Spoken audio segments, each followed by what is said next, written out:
우리 주님께서 십자가에 달리시기 전에 마지막으로 제자들에게 발을 씻기시고 그들에게 성찬을 베푸시고, 그리고 요한복음 14장에서 16장까지 이제 앞으로 되어질 말씀에 대해서, 되어질 일에 대해서 제자들에게 말씀을 하시는 것을 지난주까지 저희들이 살펴보았습니다.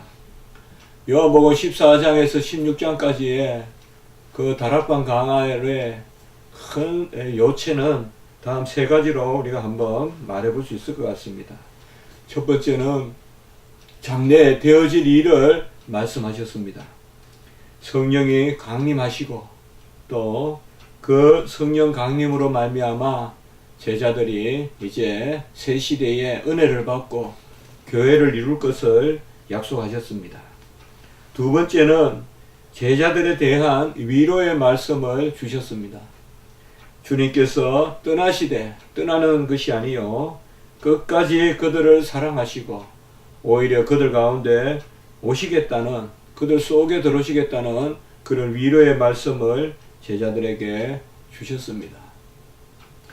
언제나 하나님은 우리를 사랑하시고 위로하시는 편에 서시고 끝까지 우리를 붙드시고 암흑 가운데 길을 내시고 불가능한, 아무도 어떤 수를 내지 못하고 위로를 하지 못하는 그 순간에도 하나님은 우리를 통하여 다시금 위로의 근원이 되시는, 우리에게 위로가 되시는, 사랑을 베푸시는 분이신데 그것을 14장에서 16장까지 말씀하셨습니다.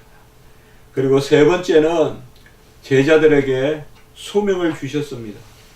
요한복음 14장 12절에 보시면 너희는 나보다 큰 일도 할 것이요 라고 이렇게 말씀하시고, 내가 하늘로 올라감이라, 그리고 내 이름으로 무엇을 구하든지 내가 친히 하리라 라는 말씀을 13절까지 하심으로 제자들에게 소명을 주었습니다.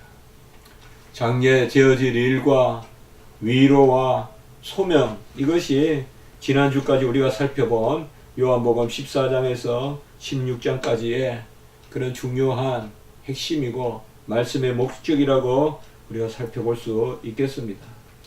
오늘 이제 요한복음 17장은 우리 주님께서 이런 말씀을 다 하신 후에 하늘을 우러러 기도하시는, 눈을 들어 하늘을 우러러 기도하시는 그 말씀을 담고 있는데요.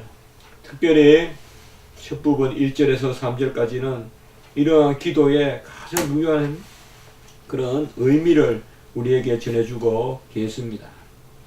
주님께서는 하늘을 우러러서 기도하시면서 특별히 이 기도를 통하여서 그가 하신 말씀을 확증하고 있습니다. 기도라는 것이 뭘까요? 바로 아멘 아멘, 주님께서 하신 그 말씀을, 가르친 진실한 말씀을 확증하는 것입니다. 요한복음 14장에서 16장까지의 말씀으로 우리에게, 제자들에게 주신 교훈을 이제 확증하는 것을 우리가 볼 수가 있습니다. 두 번째는 예수님께서 기도하심으로써 영원한 중보자가 되심을 또한 드러내고 있습니다. 주님께서 기도하심은 그가 영원히 기도하시는 분이라는 것을 우리에게 또한 알게 하시고, 이 요한복음 17장의 기도는 영원한 대제사장적 기도의 처음 출발이 되는 그런 의미를 갖는 기도라고 할 것입니다. 그리고 세 번째는 칼빈의 주석에 보니까 이렇게 되어 있습니다. 지금까지의 가르침에 대한 인침이다. 기도는 지금까지의 가르침에 대한 인침이다 라고 이렇게 말씀하고 계십니다. 그러니까 합당하게 이 기도가 들어있다. 그러니까 주님께서는 가르친 것을, 진리를 이제 아버지께 구하고 아버지의 은혜를 구함으로 말미암아 이 가르치는 것이 그저 땅에 떨어지는 것이 아니라 은혜의 가르침이요 역사하는 진리가 되게 해달라는 그 의미에서 기도 드린다라고 이렇게 칼빈이 주석한 것을 보았습니다. 주님께서도 이 땅에서 기도의 본을 보이셨습니다. 그는 아버지의 뜻을 이루기 위하여 이 땅에 오셨고 히브리서 5장 7절에 보면 심한 통곡과 눈물로 간구와 소원을 올렸다라고 말씀하십니다. 예수님이 왜 통곡하시고 눈물을 흘리시면서 간구하시고 소원을 올려야 하셨을까요? 예수님은 바로 우리의 삶이 어떠함을 보여주고 있습니다. 우리는 부족하나 기도하지 않지만은 예수님은 완전하시나 기도하셨습니다. 모자라서 기도하신 것이 아니라 연약해서 기도하신 것이 아닙니다. 어떻게 보면 아버지와 아들의 온전한 관계가 기도의 관계입니다. 어떤 일이 있어서 기도하는 것이 아니라 관계 그 자체가 바로 기도를 요구한다는 것입니다. 어린아이가 태어난 영아가 어머니께 젖을 구하는 것은 마땅한 것이죠. 그것은 어떻게 보면 존재의 실체를 드러내는 것입니다. 우리 성도의 존재의 실체는 기도에 있습니다. 어떤 사별이나 어떤 유식한 변론에 있는 것이 아니라 기도가 우리를 우리 자신 되게 하는 것입니다. 주님께서 이 땅에 보내심을 받은 중보자로서 참 하나님이 참 사람이 되신 것은 바로 그 본질상 그 참 사람이 되신 본질을 기도로 드러내셨다는 것입니다. 그러므로 우리는 언제든지 기도해야 됩니다. 기도 제목 없습니다. 구할 것 없습니다. 나는 요새 기도 제목이 많아 기도합니다. 그런 것이 아니라는 것이죠. 요새는 기도 제목이 많아서 더 많이 기도하고 어떤 때는 기도 제목이 없으니까 기도하지 않고 그런 게 아니라는 것이죠. 기도는 본질적인 것이다. 마땅히 자녀가 아버지를 부모를 대면하는 그 방식이 바로 기도다.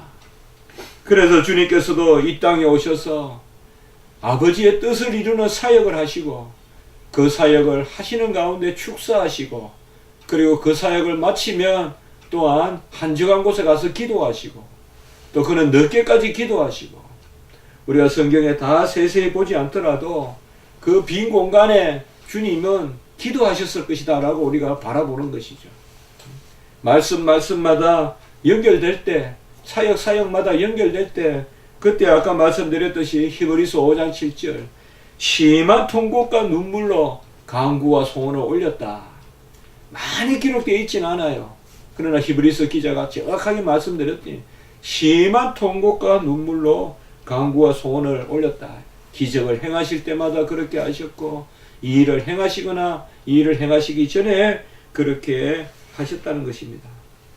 특별히 오늘 1절에 보면 하늘을 우러러 이르시되 라고 이렇게 말씀하고 있습니다. 하늘을 우러러 이르셨다. 특별히 기도는 어떤 방식이 있지는 않습니다. 하늘을 보고 기도해야 응답하는 것은 아니지만은 이제 주님께서 성천하실 일을 바라보고 또 하늘에 계신 아버지께 그렇게 기도하시는 것입니다. 하나님 아버지는 하늘에만 계시지 않습니다. 그러나 많은 역사를 하늘을 통하여 이루어졌습니다. 하늘로부터 만나와 메추라기를 내려주시고 그리고 하늘로부터 음성을 들려주시고 절대 하나님은 하늘에 계신 분이 아니에요.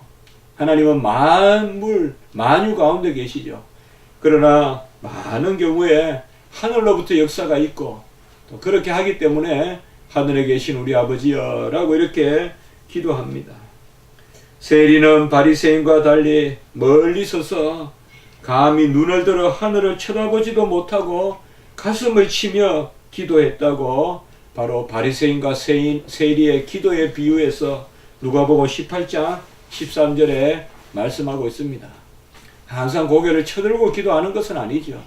세리의 기도는 하나님을 쳐다보지도 못하고 하늘을 쳐다보지도 못하고 고개를 숙이고 다만 가슴을 치면서 기도했다. 기도의 방식이 중요한 것은 아닙니다. 때가 이르러 싸우니 라고 이렇게 말씀하고 있습니다. 이게 바로 구속사적 성취의 시간이고 창세전에 삼위 하나님께서 정하신 때가 이르렀다는 것입니다. 호라, 때라는 시간이란 말인데요. hour, 바로 때가 이르렀다. 우리는 항상 이 때를 생각해야 됩니다. 때는 오게 되어 있습니다. 이 세상을 떠날 때가 오게 되어 있고 주님이 우리에게 결단할 그런 때가 오게 되어 있습니다. 피하려고 해도 때는 오게 되어 있습니다. 언제든지 주의 백성들은 이 때를 준비해야 됩니다. 주님이 나에게 맡겨주신 일을 결정적으로 감당해야 될 때를 기억해야 돼요. 바로 앞에 나가야 될 때를 기억해야 돼요. 느부갓네살 앞에 정정당당히 서야 될 때가 있습니다. 항상 좋은 게 좋은 거 아닙니다.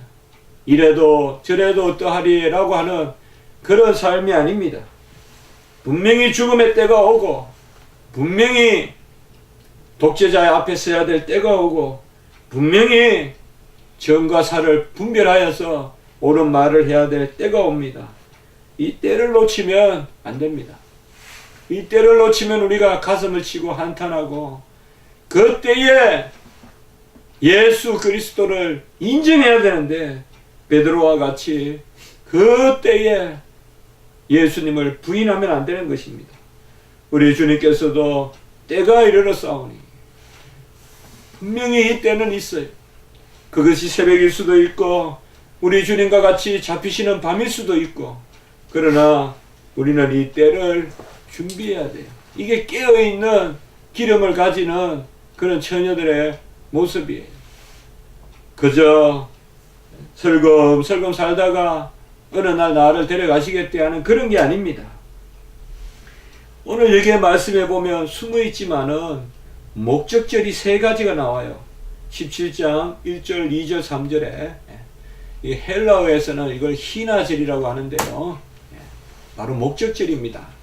목적절이 세 가지가 나오는데 17장 우리가 1절 후반부에 보면 아들을 영화롭게 하사 아버지를 영화롭게 하게 하옵소서.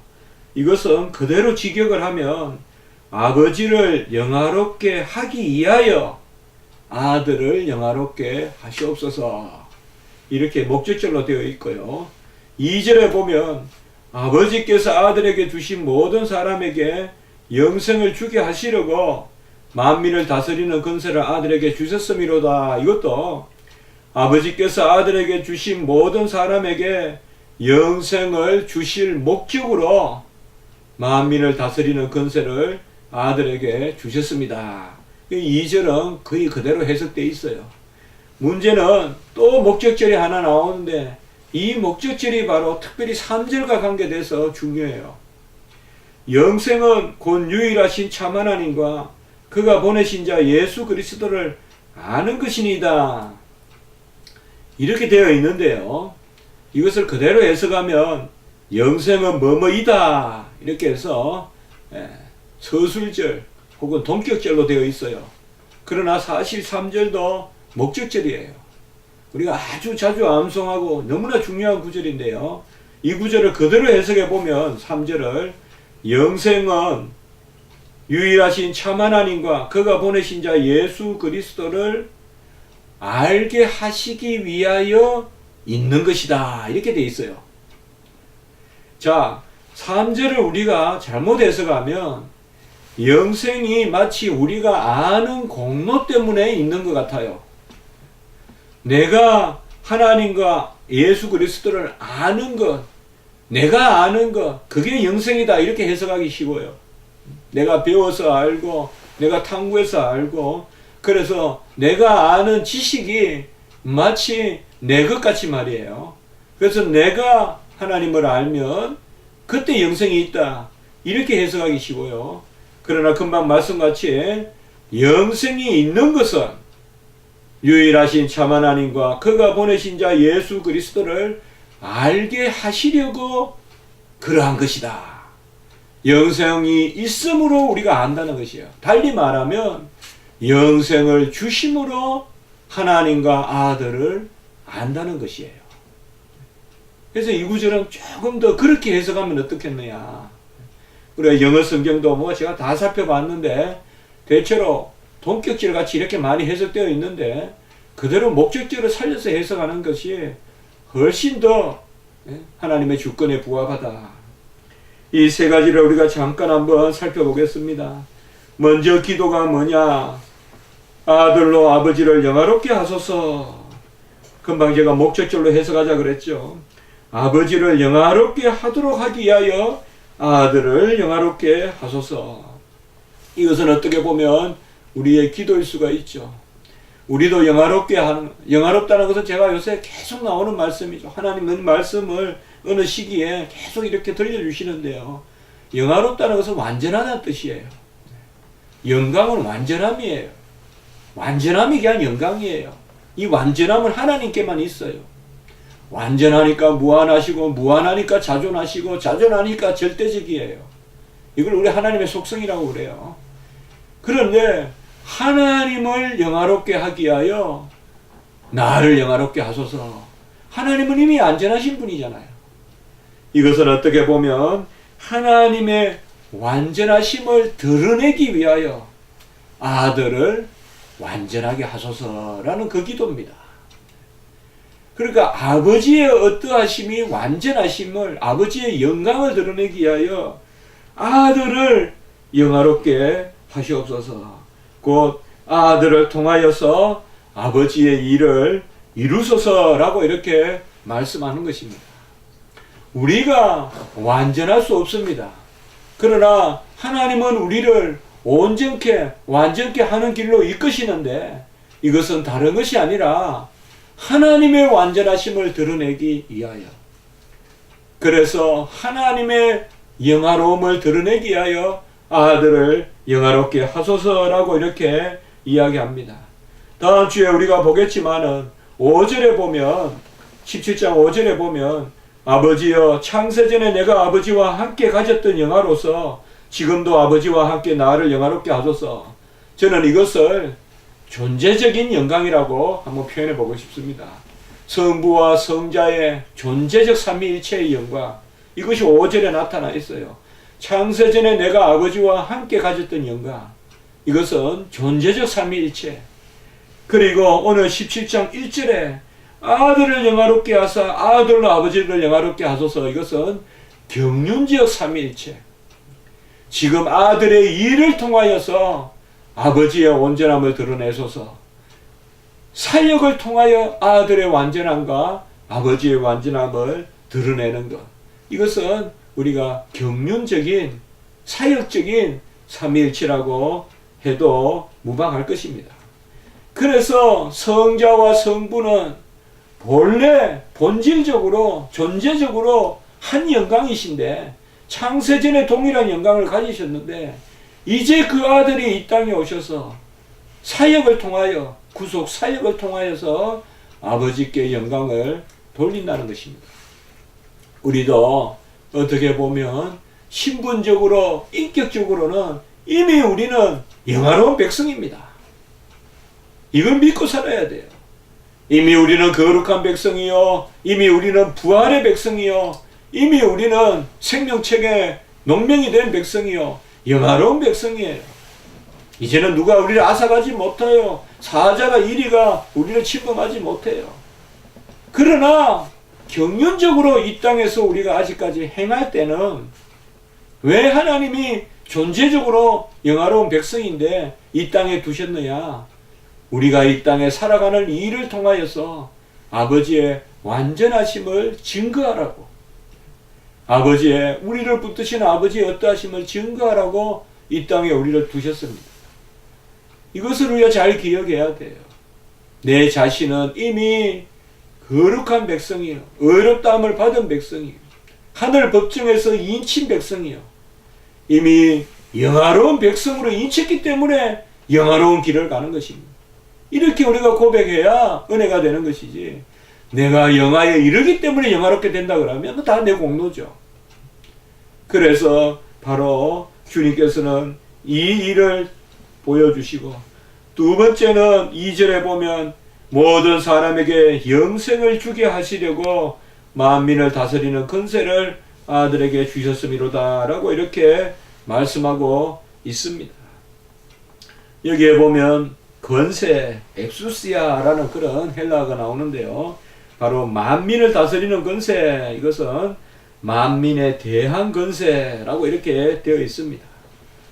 예외 없이 칼빈은 역시 제가 예상했던 대로 다스린다 이런 부분에 있어서 만민에게 영생을 주시는, 여기도 그대로 나오지 않아요. 다스리는 것은 주시는 것이다. 그러니까 아들이 이제 때가 되어서 죽음을 죽으시고 십자가에 달리셔서 죽음을 죽으시고 부활하고 성천하시는 것은 바로 만민을 다스리는, 곧 영생을 주게 하시려는 것이다. 이것은 다른 것이 아니라 바로 부활하시고 성천하셔서 그의 보혜사 성령을 내려주시는 것이죠. 모든 사람에게 영생을 주신다고 하기 때문에 보편적인 구원을 이야기한다라고 봐서는 안 됩니다. 성경의 모든 사람은 택함 받은 모든 사람을 이야기하는 것입니다. 이런 구절들을 우리가 잘 중요하게 보세요. 이 요절들이에요, 다. 예. 그래서 아들에게 주신 모든 사람에게 영생을 주신다 이라면 택함 받은 백성에게 영생을 주게 하시려고 다스리는 권세를 주셨다라고 이렇게 말씀하고 계시는 것입니다. 친히 자기 자신을 들이신 제사장이 그 의를 우리에게 주심으로 왕으로서 다스린다는 것입니다.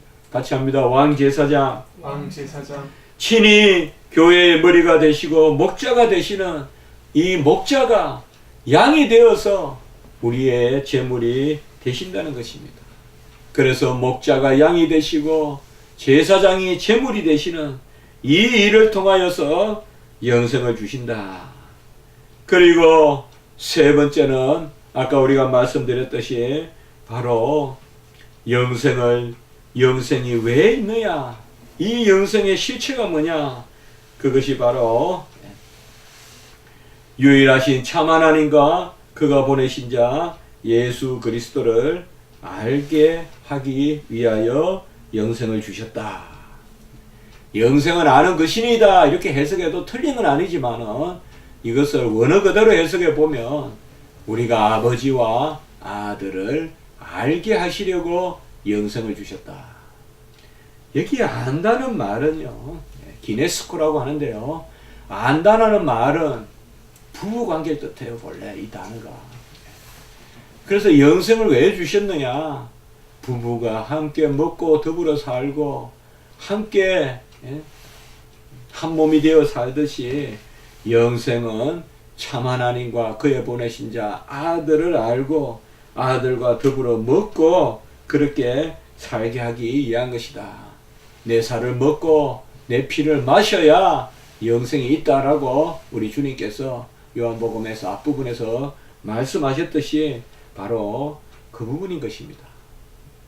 그렇기 때문에 영생은 선물로 주어진 것이고, 영생이 선물로 주어짐으로 지식도 믿음도 함께 선물로 주어지는, 어떤 지식과 믿음에 따르는 것이 영생이 아니라 언약의 약속인 영생의 백성을 삼아주기 때문에 동시에 우리가 지식을 얻고 믿음을 얻는다는 것을 보게 되는 것입니다. 그러므로 지식과 믿음이 앞서고 영생이 따른다라고 하고 그렇게 볼 것이 아니라 이것이 동시에 우리에게 주어지는 선물이다. 영생을 선물로 주시니까 아버지와 그의 보내신 자 아들을 아는 것이고, 여기 아는 것은 믿음으로 아는 것이죠. 이것을 바로 주님께서 눈을 들어 기도하셨습니다. 기도는 간구요, 기도는 확신이요, 기도는 아버지의 뜻에 대한 어떠하심을 내가 토로하는 것입니다. 아버지가 어떤 분이라는 것을 토로하는 것입니다. 그래서 아까 우리가 말씀을 드렸듯이 칼빈이 주석하였듯이 가르침 뒤에 기도가 따르는 것은 지극히 합당하다. 칼빈은 설교도 했고 주석도 했지만은 강의를 했습니다. 매주 금요일날. 그리고 강의 때마다 마지막에 꼭 기도를 넣었습니다. 강의는 선지서를 가지고 했습니다. 우리는 주석이라고 읽지만은 이사야서 같은 것을 주석을 했지만은 선지서 강의하고 12소신지서 강의하고는 꼭 마지막에 기도문을 같이 부착해서 그렇게 책을 출판했습니다. 이런 것을 우리가 생각했을 때 주님께서 14장에서 16장까지 가르치고 그리고 17장에 기도하는 것은 지극히 합당합니다. 저나 특별히 주일학교에 우리 전도사님이나 다 기도로서 가르치는 것이 합당하다. 가르침은 가르침 그 자체로 끝나는 것이 아니라 기도로서 확증된다라는 것을 우리가 다시 한번 새겨볼 필요가 있겠습니다. 함께 기도드리겠습니다.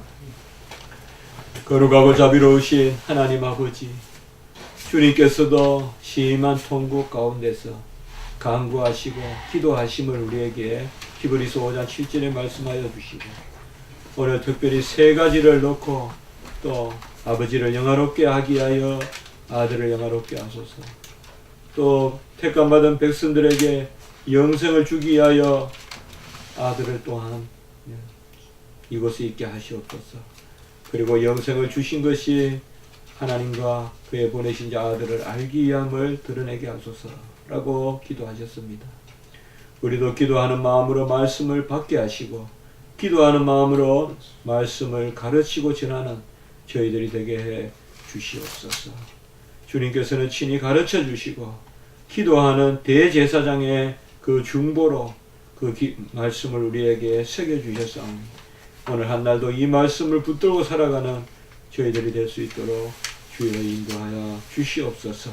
우리 교회 모든 성도님들 사랑하여 주시고 우리 교회를 붙들어 주시고 연약하고 부족하지만은 숨기고 있는 주의 종들 위에도 은혜를 더하여 주시고 모든 오가는 발걸음 위에 함께 하시고 오늘 한 날 단위의 말씀 선포될 때 친히 말씀하여 주시옵고 우리 주일학교 위에도 함께하여 주시고 특별히 신생아들 또 복중의 태아에도 은혜를 베풀어 주시옵소서. 모든 것을 주님께 맡겨오고 의지하오며 감사하오며 구주 예수 그리스도 이름으로 기도드리옵나이다. 아멘.